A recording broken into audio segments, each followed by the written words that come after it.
My name is Jack Develin, and I stood in my workshop, the scent of sawdust and burnt metal clinging to the air. In my hand, I held the heavy framing hammer I'd bought the day Erica and I closed on our Victorian fixer-upper.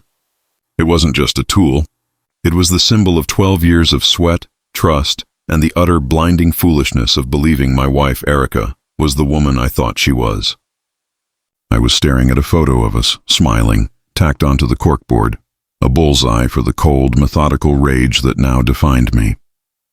I slammed the hammer into the board, splintering the wood, and felt the satisfying shock run up my arm. My story began the moment my perfect marriage died, the morning I realized some lies taste sweeter than any truth, but their aftertaste is pure poison. I've been swinging hammers and running electrical wire through main houses for the better part of 20 years. My name's Jack Develin. My hands are calloused, my back aches most mornings, and I've got sawdust permanently embedded under my fingernails. But I'm good at what I do, and I sleep the sleep of honest work. Until that night. It was a cold November night around 11:30 p.m. I had just gotten back from a brutal 14-hour shift on a commercial renovation job. My shoulders were on fire, and all I wanted was my bed. Erica wasn't home. She'd texted earlier. Girls' night out with Sarah and the yoga crew. Don't wait up, honey. Erica, 36 years old, a rising project manager at TechFlow Solutions. The kind of woman who color-coded her calendar and never missed a morning run. The kind of woman who was never out late, but lately she was. I dropped my duffel bag by the mudroom and walked into the quiet living room. That's when I saw it. Erica's phone, abandoned on the coffee table. The screen lit up with a new text notification from an unfamiliar number. The message glowed like a radioactive warning sign. Can't wait for our early breakfast, Angel. He's asleep, isn't he? 7:00 a.m. at the usual spot. I love you. My heart didn't break. It turned into a block of ice. He's asleep, isn't he? I love you. The words were a direct assault on the foundation of my life. A primal, cold certainty washed over me. This wasn't a mistake. This was a lie, 7 months in the making. I quickly navigated the phone. I found the number had been communicating with hers for months, with all message history mysteriously deleted, except for the last incoming text. She was smart, but not smart enough. I put the phone back exactly where I found it. I didn't yell. I didn't pace. I sat on the leather armchair, the anger condensing into a singular, sharp resolve. The marriage was over. Now it was time for damage assessment and counterattack. Erica came home around 2 a.m. She smelled faintly of a cheap, unfamiliar cologne. Not her usual high-end floral perfume. Hey, honey. You're still up? She chirped, trying to sound bubbly. Just winding down, I said, my voice flat. Yoga friends still having fun? Oh yeah. So much gossip. You know how it is. She leaned in for a quick perfunctory kiss. Good. Glad you had fun. I'm hitting the sack. She looked slightly relieved. And the sight of her relief, that I hadn't challenged her, fueled the inferno inside me. I set my alarm for 6:15 a.m. When I woke up, Erica was dead to the world, exhausted from her girls' night. I quietly took her phone and checked the GPS history on her navigation app. It had only one recent recurring destination that wasn't work, the gym, or the grocery store, the Corner Bistro, a trendy upscale cafe 20 minutes from our home, in a part of the city she never went to. I dressed in my oldest work clothes, grabbed a thermos of coffee, and drove. I found a parking spot across the street from the Corner Bistro at 6:50 a.m. The air was crisp, and the streetlights cast long, cold shadows. I felt like I was watching my own funeral. At exactly 7:02 a.m., a sleek silver Porsche pulled up to the curb. Out stepped the perfect cliché, a man in his early 30s, Italian suit, designer watch, slicked back hair. He looked like he belonged on a billboard for venture capital. Then, Erica appeared. She crossed the street, not in her yoga gear, but wearing a stylish trench coat I'd never seen before, her hair perfectly styled. The way she rushed into his arms, the way they kissed, not a quick peck, but a lingering, possessive embrace, was all the evidence I needed. She laughed, a genuine, joyful sound she hadn't directed at me in months, and they walked into the bistro, his hand resting casually on the small of her back. I didn't storm in. I didn't confront them. I simply sat there watching the snow start to fall. The cold truth was far more effective than any dramatic scene. My revenge wouldn't be loud. It would be meticulously planned. I drove home. Erica was just getting out of the shower. "You're back early," she said, wrapping a towel around her hair. "Yeah." Side issue resolved quickly. I poured myself another coffee. "Erica, I have a question." "Sure, honey." "What is it?" "Why are you so happy lately?" She paused, the towel frozen in her hands. "Happy? Just work's going well. And the yoga group is good for my stress." "Why?" "No reason. Just observing. I spent the next few days acting normal. I took her out for dinner, told her I loved her, and helped her with the dishes. I was setting the trap, baiting her with my complacency. Meanwhile, I was busy. My first call was to Dave Morrison, my lawyer and a high school friend. "Dave, I need divorce papers drawn up immediately." "Whoa, Jack, what's going on?" "You and Erica?" "No time for details now. Just know this, she's been cheating. I need to protect my assets. The house is premarital and I've done all the renovation work. I need a clear plan to minimize her claim. If you have proof of infidelity, we can argue fault and protect your equity, especially since the house equity is due to your labor. But you need solid evidence. Names, dates, locations." "I'm working on the names." "The name was Trevor." I needed the full name. The following morning, I was back at the corner bistro hidden behind a newspaper. They were there again. Same time, same embrace. This time I had my phone's voice recorder running, tucked into my coffee cup. They settled at their usual corner table. "Trevor." "I'm scared," Erica whispered, her voice carrying clearly. "Relax, Angel. Jack's too busy with his construction sites to notice anything." "I know, but he's been too quiet. And with the company's 5-year gala coming up, you're going to be busy." "Trevor, and a company gala. Bingo." "Don't worry about the gala," Trevor said, his voice laced with arrogance. "It's just a formality. The real party is later. We're meeting at the Riverbend Inn on Friday, room 412, right?" "Amanda won't even know I'm gone. She's focused on her father's re-election campaign." "Amanda." So the charming Mr. Trevor Lang, CEO of some tech company, was also engaged to the daughter of a state senator. A perfect target. The higher they rise, the harder they fall. "I love you, Trevor, but I can't leave Jack until I secure my share of the house equity. I need that money for my new life." Erica's voice was sharp with greed. Trevor chuckled. "Of course. Go get your settlement, baby. You deserve it. Then come home to me. I'll take care of the rest." I stopped the recording. I had the full name, Trevor Lang. I had the location of their next meeting, Riverbend Inn. And I had their motivation, greed and deception. I left the bistro, my mission now crystal clear. The divorce was secondary. The primary goal was utter public humiliation for both of them. First, I had to ensure I had control of the information flow. That afternoon, I bought Erica a new phone, the latest model. I told her it was an early Christmas present. She was thrilled. Before I gave it to her, I installed a stealth tracking and mirroring application I got from a contact I met during my military days. A specialized piece of software that mirrored all her texts, calls, and location data to a secure server I controlled. Within hours, I had a complete history of Trevor's and Erica's relationship, a detailed log of every lie, every illicit meeting, every nauseating pet name. It solidified the timeline, 7 months of betrayal. Trevor Lang was the founder and CEO of Nexus Solutions, a highly successful Boston-based software firm. He was a Harvard grad, hailed as one of the city's top 40 under 40 entrepreneurs. His fiancée, Amanda Sterling, was indeed the daughter of a powerful senator. Their wedding was the social event of the season. Scheduled for 2 months from now, I found the details for the Nexus Solutions 5th Anniversary Gala. It was a massive, black tie event at the Grand Ballroom in downtown Boston, attended by venture capitalists, politicians, and the city's entire business elite. The date was December 28th, the perfect stage.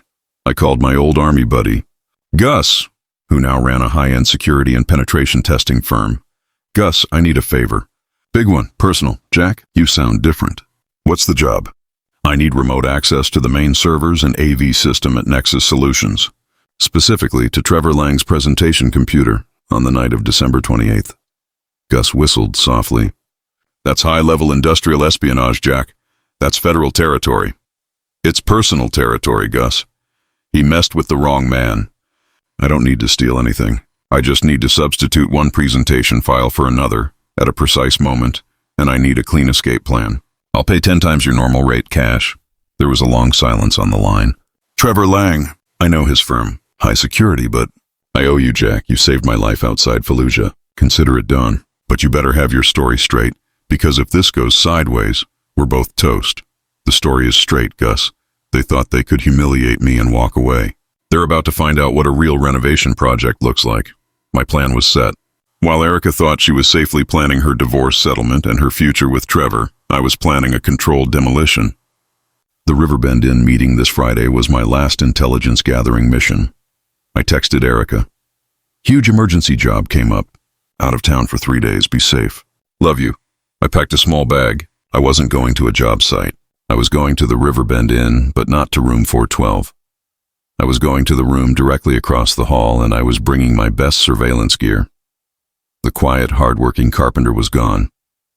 The vengeful architect was taking the stage. The Riverbend Inn was precisely the kind of place Trevor Lang would choose. Discreet, overpriced, and boasting European linens and a concierge who looked down on everyone. I checked into a room on the 4th floor, directly across the hall from room 412, Erica and Trevor's love nest. I wore a baseball cap pulled low and introduced myself as Mr. Johnson, a traveling salesman. My sales kit was a high-powered audio bugging device and a pinhole camera disguised as a wall clock. I told the bored teenage bellhop I was extremely particular about light and sound. A crisp $50 bill ensured he'd forget my name immediately. My plan for Friday night wasn't confrontation. It was confirmation and data collection. I needed visual evidence of Trevor, and I wanted to know the details of their arrangement, the money, the timeline, the future they were planning, all for the divorce court, and, more importantly for my finale, at 7 p.m., I heard the distinctive click of high heels in the hallway. Erica, dressed in a sleek black sheath dress, unlocked room 412.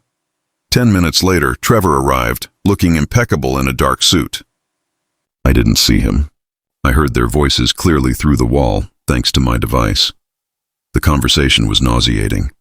They talked about Erica's plans to sell the house, my house, and use the equity to move closer to Boston. Jack will be easy, Erica said dismissively. He's predictable. He's probably working himself to death on some site right now. He thinks I'm his whole world. He'll fold the moment he sees the papers, Trevor laughed. Of course he will. Men like Jack, they build things. They don't understand leverage. Once you get the settlement, we can finally stop with these ridiculous meetings. My wedding to Amanda is just weeks away, and the stress of keeping you hidden is getting old. You still plan to go through with the wedding? Erica sounded annoyed. Of course. Amanda's father is the key to my next round of funding. It's business, Angel. She gives me political capital. You give me release. Once the deal is secure, maybe in a year or two, I'll quietly divorce her, and you and I can go public. You can be the beautiful, savvy woman on my arm. That was the key I needed. Trevor was using both women, Erica for easy sex and a temporary ego boost, and Amanda for pure financial and political gain. He was a professional manipulator.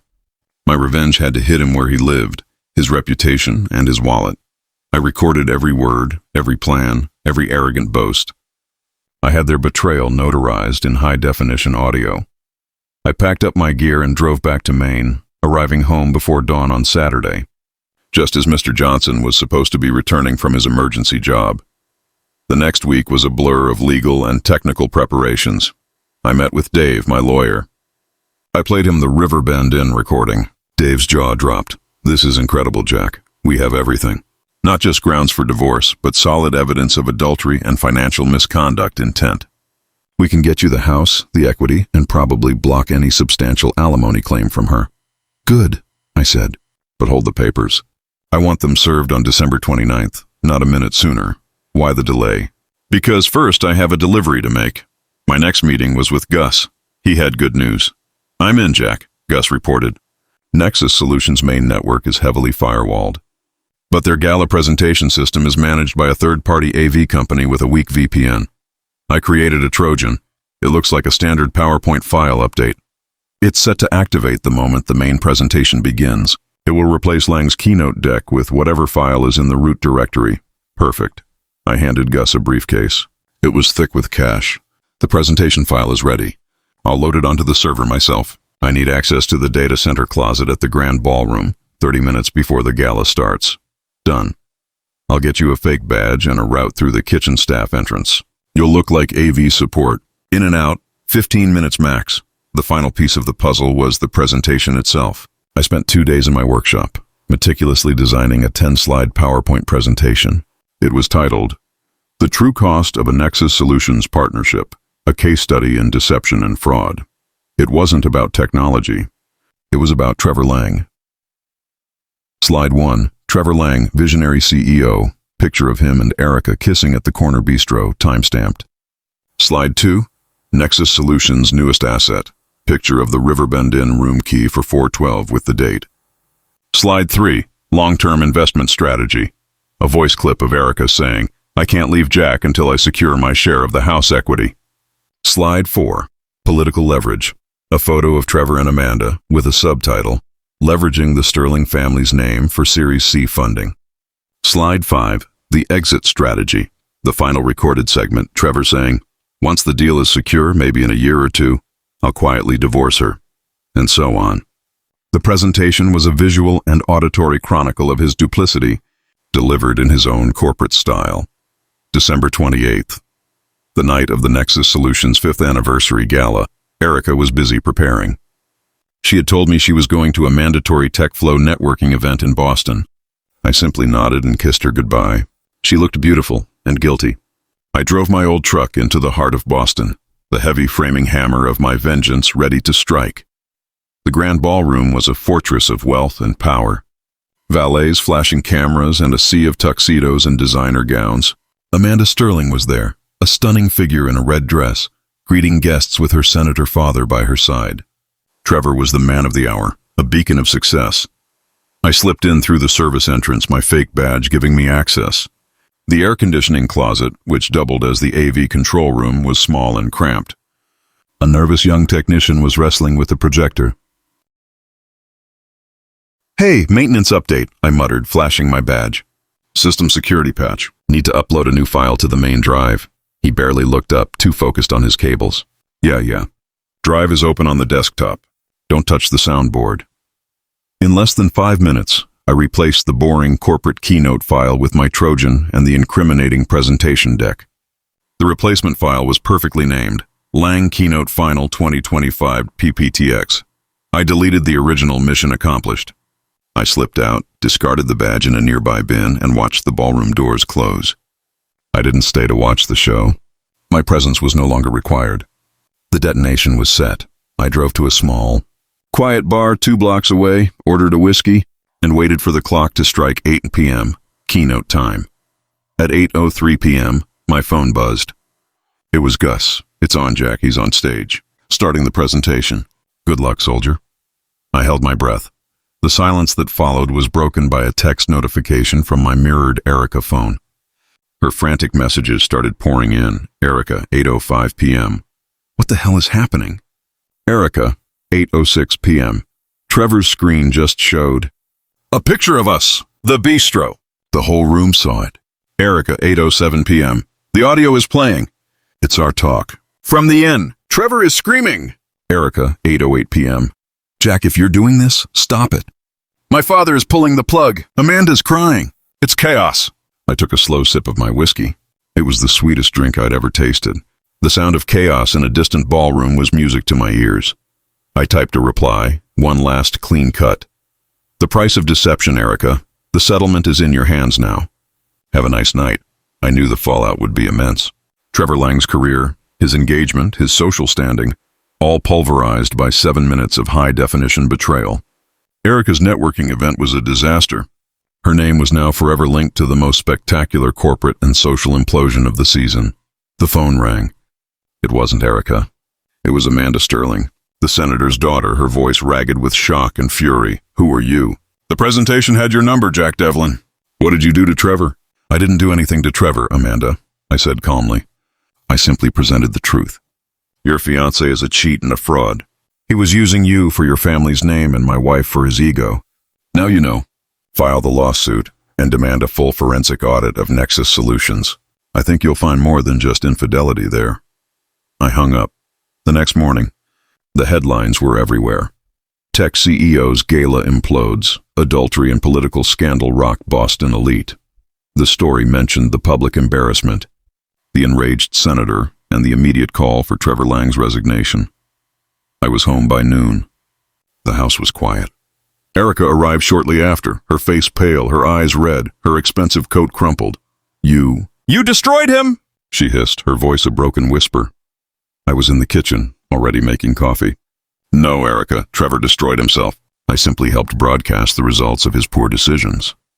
"And yours?" I placed an envelope on the counter. "Those are the divorce papers.